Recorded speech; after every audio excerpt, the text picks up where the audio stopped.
All right, the Iran nuclear deal is facing its biggest hurdle yet, Congress. Today, Secretary John Kerry, Secretary Jack Lew, and Secretary Ernest Moniz testified before the Senate Foreign Relations Committee, marking the beginning of a 2-month-long review process. Listen to this. Is Iran banned from ballistic missile work for the next 8 years? They are. No. Well, no. You want to answer, Senator? They are restrained from any sharing of missile technology, purchase of missile technology, exchange of missile technology, work on missiles. They cannot do that. Joining me right now is the Consul General of Israel, Ambassador Ido Aharoni. Welcome, Ambassador. It's good to see you again. Thank you. If this deal makes it, what does it mean for the region?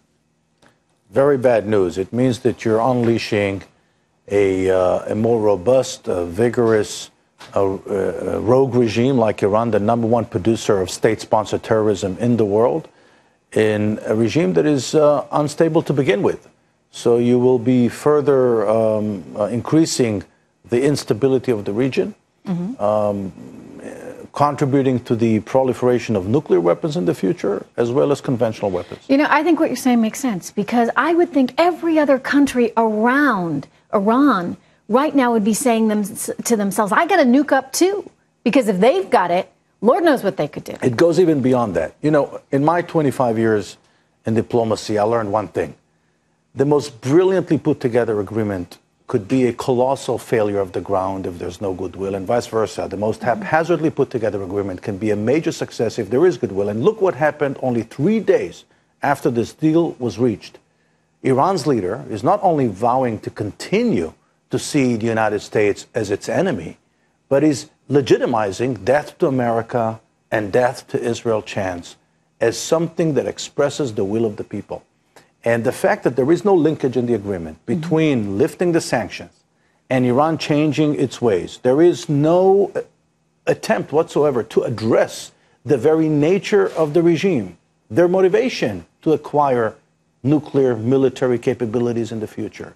We think that's a big mistake. Well, we know that they sponsor terrorism. We know of their links to Hezbollah. We know they refuse to recognize Israel as a country. And we know that we have some serious, serious problems with them. And yet here we are doing a deal.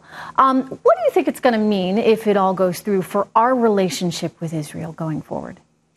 You know, this is really not just about Israel. As our late Prime Minister Yitzhak Rabin used to say, we just happen to live in that bad neighborhood, but it really goes way beyond Israel. We are there just by the physical location. You know, this is where we are. We are in the Middle East, but this is really of concern to all of us.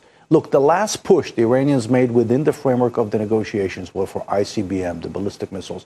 Question we all have to ask ourselves, what do they need them for? 12,000-kilometer range. You don't need 12,000-kilometer range to hit Israel. It's only 3,000 kilometers away. You don't even need that to hit Europe. It's only 7,000 kilometers away. 12,000 kilometers is exactly the distance between Tehran and the east coast of the United States. This is why it should be of concern to every American. I think it is. I don't think that there's a lot of support for this. We haven't seen it from the American people. We haven't seen it from Congress. But, you know, the president has vowed to veto anything that gets in his way. Ultimately, what do you think happens?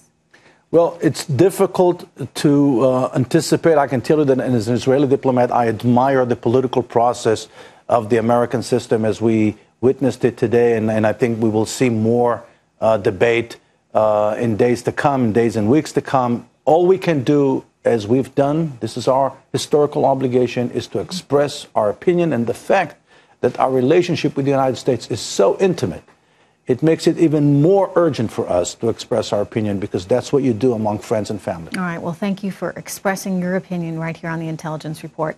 Ambassador Ido Aharoni, good to see you.